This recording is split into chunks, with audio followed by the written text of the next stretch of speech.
Ladies and gentlemen, good day and welcome to Glottis Ltd Q3 and 9 months FY2026 earnings conference call. As a reminder, all participant lines will be in the listen-only mode, and there will be an opportunity for you to ask questions after the presentation concludes. Should you need assistance during the conference call, please signal an operator by pressing star, then 0 on your touchtone phone. Please note that this conference is being recorded. I now hand the conference over to Mr. K. Manikandan, Managing Director. Thank you, and over to you, sir. Thank you, ma'am. Good afternoon, everyone, and thank you for joining us for the earnings call to discuss our performance for the quarter and 9 months ended 31st December 2025. I appreciate your continued participation and interest as we move ahead in our freight year as a listed company. The operating environment during the quarter remained challenging across global logistics and freight market. Trade flows across key corridors stayed uneven. Freight rates continued to soften and shipment planning by customers remained cautious. In this backdrop, our focus remained on customer engagement and disciplined cost control. For the quarter under review, revenue from operations was rupees 1,439 million. The movement in revenue reflects lower shipment volumes and softener realization across several trade lanes, particularly in sea freight. Demand visibility during quarter was limited, and customers continued to optimize inventories and shipment sizes, which impacted overall throughput. Operating profitability also moderated in line with lower revenue base and price pressure. EBITDA for the quarter was rupees 40 million with margin of 2.8%. Profit after tax stood at rupees 27 million with a margin of 1.9%. During this phase, we cautiously choose to retain key customers, accounts and service levels, even where margins are thinner, to protect long-term relationship and business continuity. From volume perspective, container throughput during the quarter was 20,710 TEUs, lower than the earlier periods. This 10 is broadly aligned with industry patterns, where global container movement has remained soft due to slower ordering cycle, ongoing supply chain adjustment and cautious buying by importers. Looking at the business mix, sea import continued to be the largest contributor, accounting for about 79% of revenue for quarters. At the same time, sea exports show gradual improvement in share, increasing about 14.5% of revenue as compared to 12.2% in the previous quarter. This shift reflects better transition with export-oriented customers in select sectors and trade routes where we are expanding our engagement. On geographical side, Asia continued to remain our core region, contributing about 83% of our revenue for both quarter and 84% for the 9-month period. Customer concentration remains stable and relationship depth continued to improve. Contribution from our top 5 customers was about 31% of the revenue for the quarter and 38% for the 9-month period. This reflects repeat business and a higher wallet share from long-standing clients, while we continue to add new accounts to diversify the base over time. From an industry perspective, renewable energy remained the largest vertical. We also saw a noticeable increase in contribution from engineering products, which increased to 20.2% in revenue in Q3 compared to 10.8% in previous quarter. This increase was supported by project cargo movement and higher dispatch activity from equipment and component manufacturers serving both domestic and export markets. Alongside market condition, we continue to invest selectively in operating footprint. During the quarter, we opened new branch in Ahmedabad to strengthen our presence in West India and to support customer in that region with faster coordination and on-ground service. We also added 25 vehicles during the quarter by taking a total owned fleet strength to 42 vehicles. This addition improved our first mile and last mile control and reduced dependency on third-party availability in key locations. Going ahead, we will continue to focus on improving service depth, expanding customer coverage in target industry, and maintain tight control over operating cost. Our approach remains measured and long-term in nature.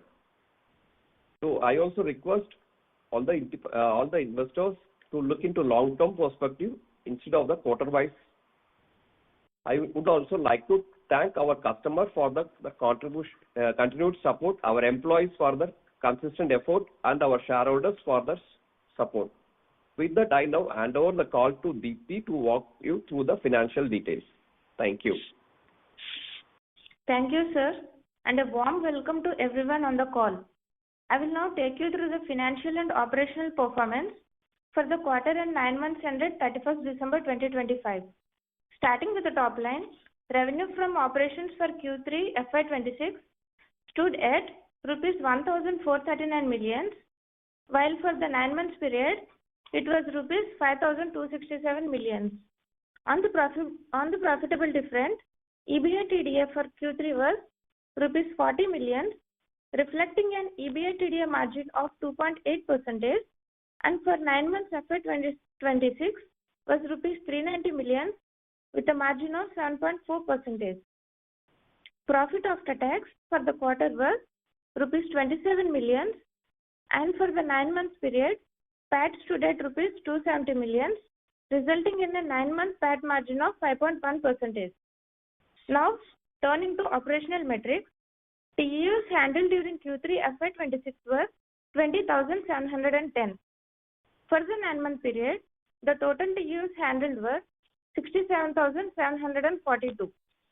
Now, looking at the business mix for the quarter, sea import remained the largest segment, contributing around 79% of total revenue, while sea export contributed about 14.5%. Air import and air export together accounted for approximately 3.2%, and road transport made up around 3.9% of revenue.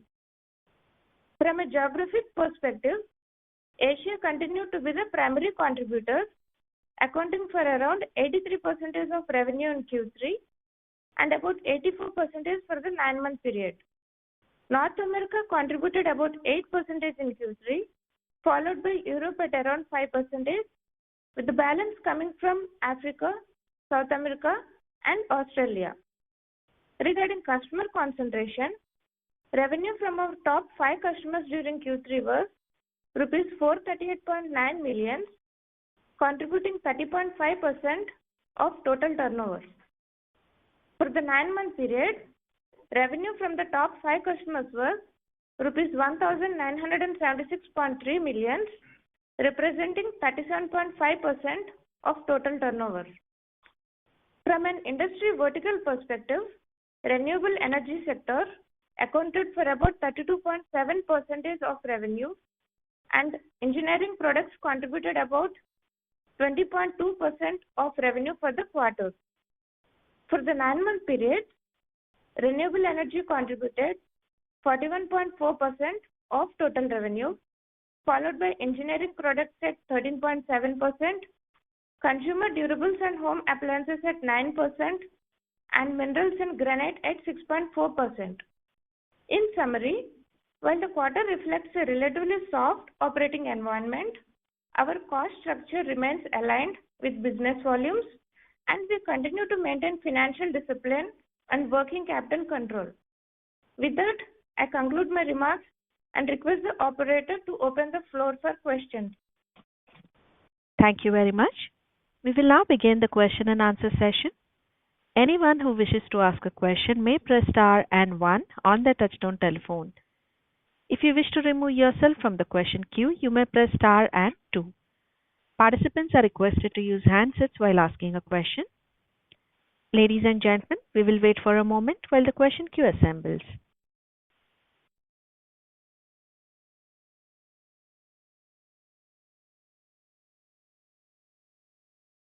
We'll take a first question from the line of Krish Jain from Nafa Asset Managers. Please go ahead. Yeah. Hi, I hope I'm audible. So thank you for Can you use your handset mode, please, Krish? Yeah. Am I audible now? Yes, please go ahead. Yeah. Yeah, saying thank you for taking my questions. So first few questions on the revenue front. So revenue per TEU, which was around 97,000 in Q2, has come down to close to 70,000 this quarter.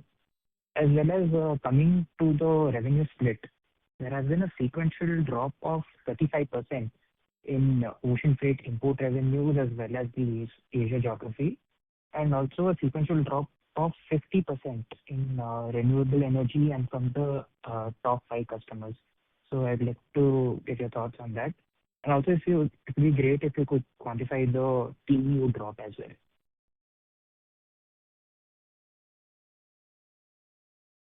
Hi, Chris. Thanks for this raising this question. So revenue has dropped. The revenue has dropped due to two reasons. One, the market is very soft in Q3 due to a lot of policy changes, policy angles, especially from our country's policy against the Southeast Asia countries' policy. That is especially on terms of imports. So that is one of the reasons the market was very soft. And second, the freight levels also dropped close to 28 to 30%. So which has brought down the average per TU basis quarter on quarter. It was like lower. For an example, in Q2, the average per TU cost was around 79,000. And for this quarter Q3, it is close to 67,000 odd. So there has been almost like a 16% drop in terms of the pricing. So both these actions have brought down the revenue from the last quarter, if you say. And second, renewables, due to some policies. One, the Trump's policy of exports is now picking up, but there was no light in Q3. There was no visibility in Q3.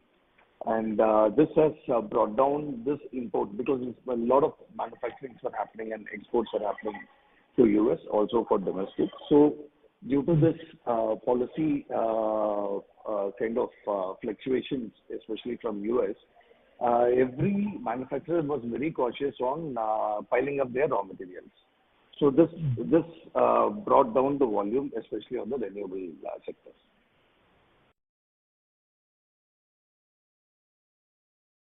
Krish, does that answer your question?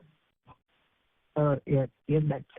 Could you please also say the same for Asia geography as well? I couldn't get that answer.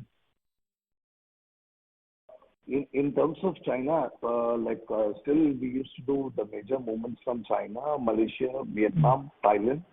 So this could be the top four, and Malaysia. So top five should be these regions. And we have now scaled up Cambodia, Africa, and Europe. This is on the export front. So this 8-9 corridors is where we are now targeting more.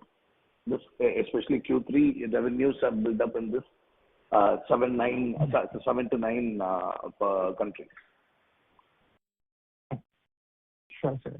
Coming to the cost of services rendered. So what I've noticed is it's always been around 86 or 87% of revenue from operations, but this quarter it is around 91%. So that's a 400 basis movement is the main reason that the EBITDA margins are down this quarter.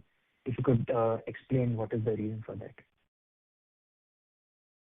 Yeah, the cost has increased a bit from our side. And second, due to market dynamics, the prices were the freight rates were softening.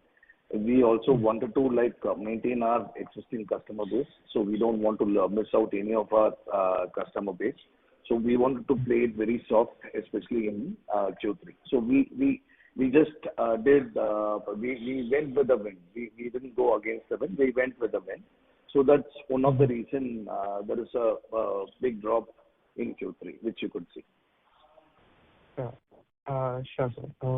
Coming to the CapEx front, last phone call you had mentioned that purchase of trailers will start by the end of Q3. as well as the utilization of IPO proceeds will complete by Q4. Are we still on track to do that? Yeah, Krish. So we have already, as Mani has earlier quoted, so we had already included 25 fleets. So currently our fleet strength is 40. So we are again for doing some 45 odd fleets in Q4. So which means in terms of transportation, like we were trying to add 150 odd trailers from the IPO proceeding. We will be doing within Q4 close to 70 to 75 odd trailers within Q4. I'll tell you the reason why. So balance we will be doing in Q1 of FY27. And in terms of containers, for the containers of 1,000 containers, we will execute everything in Q4 itself. The payments are being already under process, so we will initiate in Q4 itself. And containers which will come live from Q1 FY27 onwards. So the reason for why we did a slow deployment on trailers, see, we in my earlier call also, we were trying to focus everything on a backward integration mode. So backward integration mode, we are injecting this transportation as well as containers. So container for the trailers, we have two challenges. One challenge is we don't want to pile up all the assets in one or two trenches. So we want to fix this in multiple trenches due to operational and other FC related issues.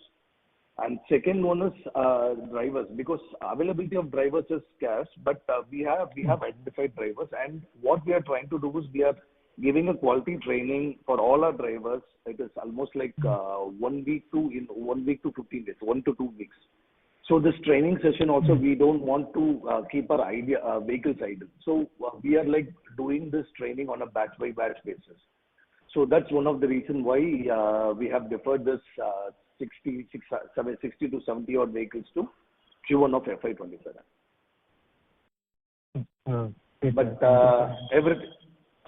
But everything is under track. Everything is as we scheduled only.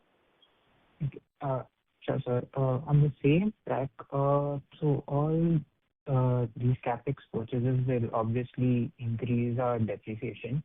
It would be great if you could quantify the annualized incremental depreciation that we are going to see in FY27. And it's like I said, like the drivers you will be hiring, which will increase your fixed costs. So you could quantify that as well. And how much are we planning to save in variable costs in FY27? On the same hand, so what kind of a capacity utilization percentage are you looking at for these CapEx purchases?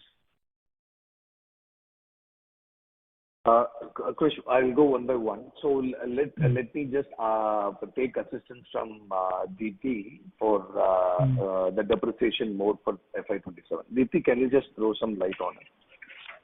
Yeah, I think it would be too early to quantify the annualized depreciation amount and the impact as of now. But corresponding to the depreciation amount which will hit the P&L, we are going to get the advantage from the containers purchase. And so I don't think it will give a much impact to the P&L because of that, because we have both gains and expenses as well due to container purchase. All right, sure. Just the final question from my side. If you could be great if you share the TU moved in Q3 of FY25. Sorry, Krish, I couldn't get your question. The TU movement in FY25, Q3 FY25, sir. We are on the same numbers, almost the same numbers. DP, can you just give the TU for FY, so the Q3 FY26? Yeah. For Q3, the TUs is 26,700 odd. And for the 9-month period for 2025, it's 85,800 odd. Yeah, sure. Okay, those are all the questions from my side. Thank you. Okay. Thank you. Ladies and gentlemen, to ask a question, please press star and one on your phone now.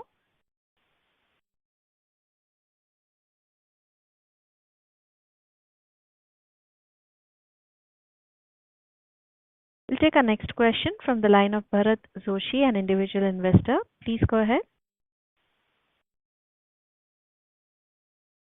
Bharat, please unmute your phone and go ahead with your question, please. Hello, am I audible? Yes. Okay, hello. Sir, I would like to ask you the question, since we are seeing that majority of revenue is depending on the renewable sector, and the following renewable sector outlook for imports is on a sort of a downward trend from FY26 onwards.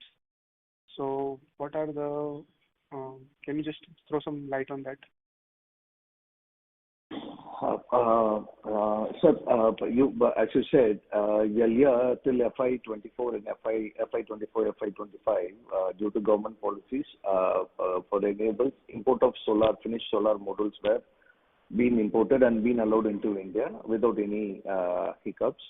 So once this ALMM came into place and Government of India's Make in India drive is in fact pushing all this model importer to do model assembly or model manufacturing in India, in which the volume compared with model imports or the raw material compared with raw material imports, it's come down. This is for sure. And what we are understanding from the market is the capacity is also increasing in India. Like for example, customers who are doing 5 gigawatt of model line is now increasing the model capacity to 15 to 20 gigawatts. So this is giving us more opportunity of driving the volume, especially on the raw materials for this solar module, manufacturing of solar module. This is one of the case, and another one is energy storage batteries, the best containers. So this is a big movement which is happening, and we are again an earlier entrant into this energy storage battery units, which is happening for this renewable industry. So we see a big opportunity in 2026 and 2027, this next 2 years at least. I'm just giving a conservative 2 years. So we see a big movement of this energy storage coming into India, and we already started signing contracts with multiple customers, and we also started executing in different ports in India. So this could give more kind of a volume handling in coming years. And the third one I could say, like a lot of capex movements is again happening. As I said, the module capacity is getting increased. So the capex is also 2026 and 2027. This 2 years is going to be again capex movements from the Southeast Asia, Europe into India. So this will definitely give more opportunity for Glottis, and we are very positive on the volumes which could scale up. So down the line, you see Glottis as still focused on the renewable sector for the revenue contribution. Is that correct? No. See, the revenue contribution, definitely energy vertical is going to be one of the biggest vertical in Glottis, at least for the next 3-4 years. But now, in my last this thing also, I was telling about our concentration. We will be doing more in automobile.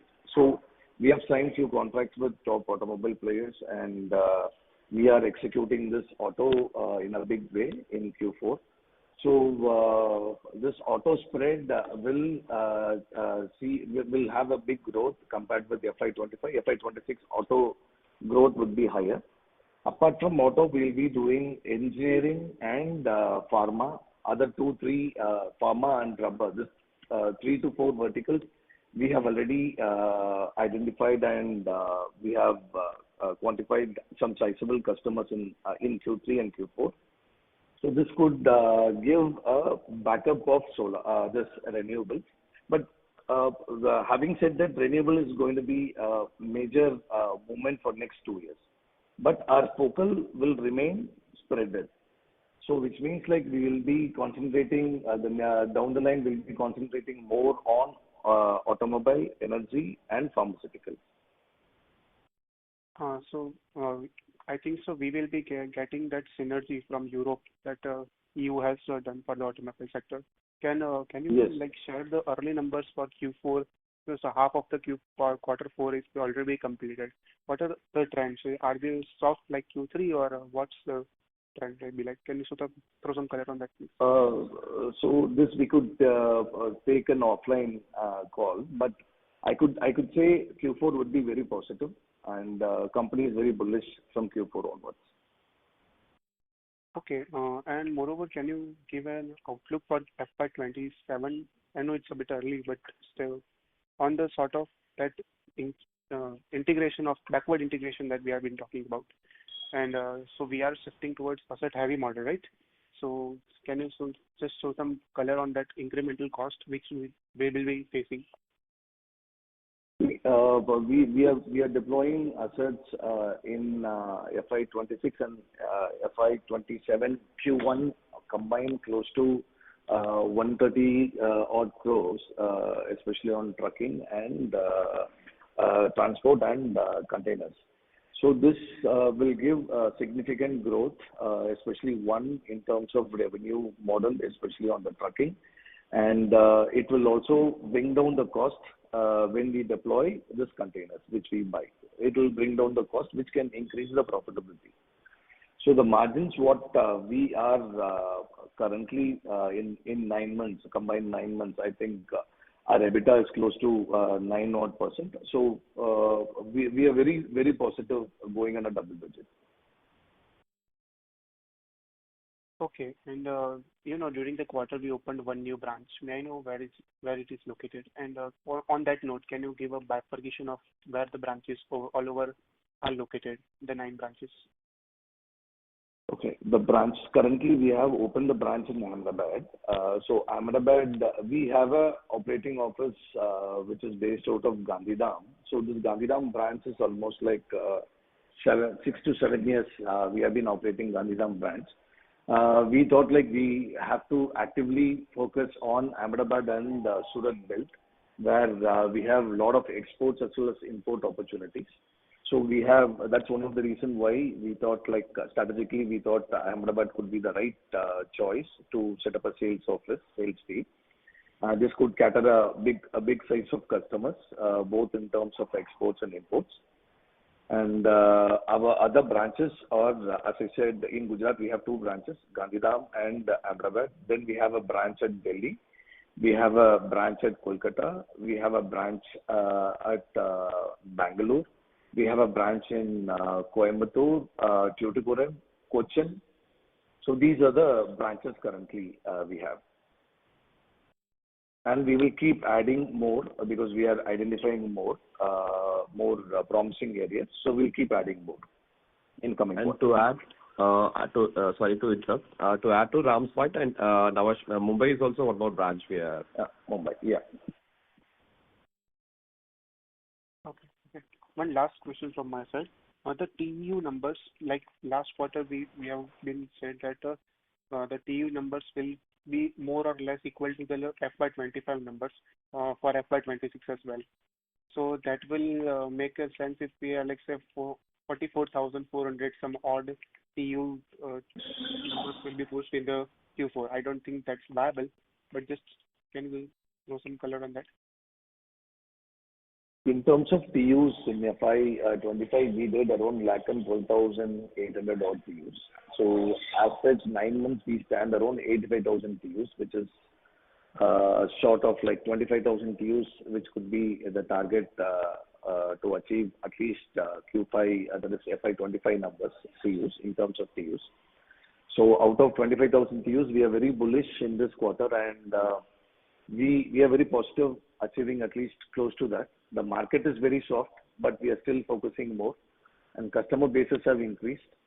We could come a little close to this numbers what we did last year. Okay, and just on that note, can you sort of assist me on linking how the TU are linked to the revenue contribution? TU comparison revenue. So this is like, so we have this 20-feeder unit and 40-feeder units, and this TU's like majority, since it is like Southeast Asia based, a majority of our procurement supplies happens from the Southeast Asia base. So we average the average of the TU, like what to say, it could be around close to 77,000 rupees per TU. I'm just giving you an approximate figure. So when this is the cost and revenue, we go as per the market practice and as per the market demand and supply. So Q3 was very soft, and the global cues as well as the policies were completely shapeless, especially for our industry. So we thought like we will do a smaller percentage from our current cost model. So, but Q4 seems to be very promising, and we have some kind of a steady announcement coming in from Europe, US, and other areas, which is very positive note for the logistics industry, and especially for Glottis. Okay, so the TU numbers is with the 77,000 which you said. So as per my model, it is 90,000. So I am assuming that is for all the sea routes. So on that note, can I request management to specifically give a route-wise TU bifurcation if it's possible, for major routes at least? Major routes, I think we have. Deepti, you have the data with you. Can you just check and share for Q3? Actually, we have country-wise TUs. Yeah, So that's fine. Yeah.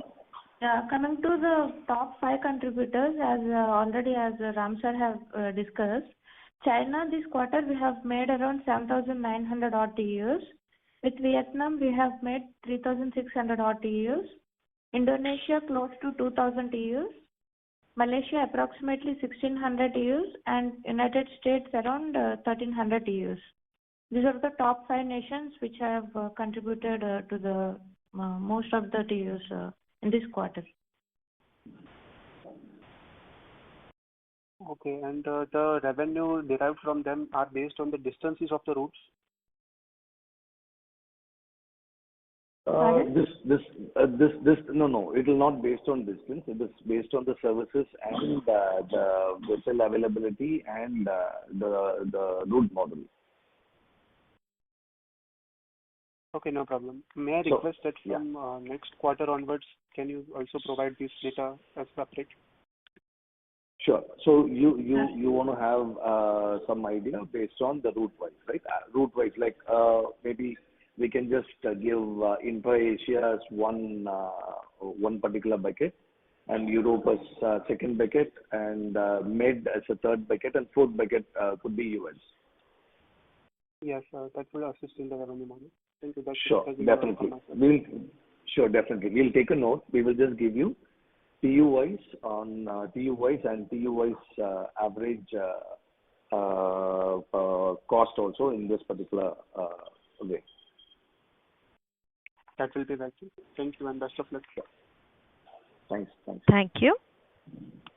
Ladies and gentlemen, to ask a question, please press star and 1 on your phone now.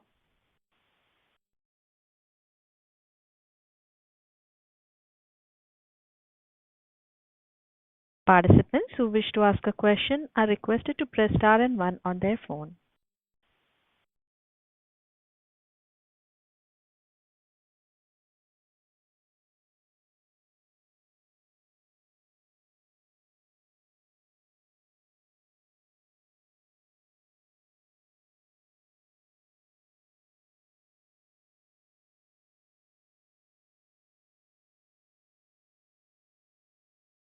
Participants who wish to ask a question may please press star and 1 on their phone.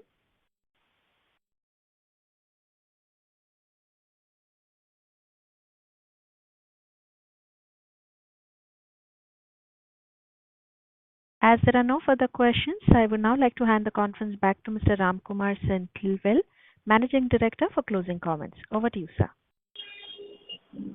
Thank you. Thank you, everyone. And we would thank everyone, each and everyone, the shareholders, the retail investors, our customers, for being with us, especially on this tough time. So Q3 is very tough for us, but we are very patient and very ambitious. Company is very ambitious and bullish. And we would request all all stakeholders, all partners and investors to measure us on a long term, not on a short term basis. This could be my humble request, and I thank you everyone for trusting us, Glottis. Thank you so much. Thank you. On behalf of Glottis Limited, that concludes this conference. Thank you for joining us, and you may now disconnect your lines.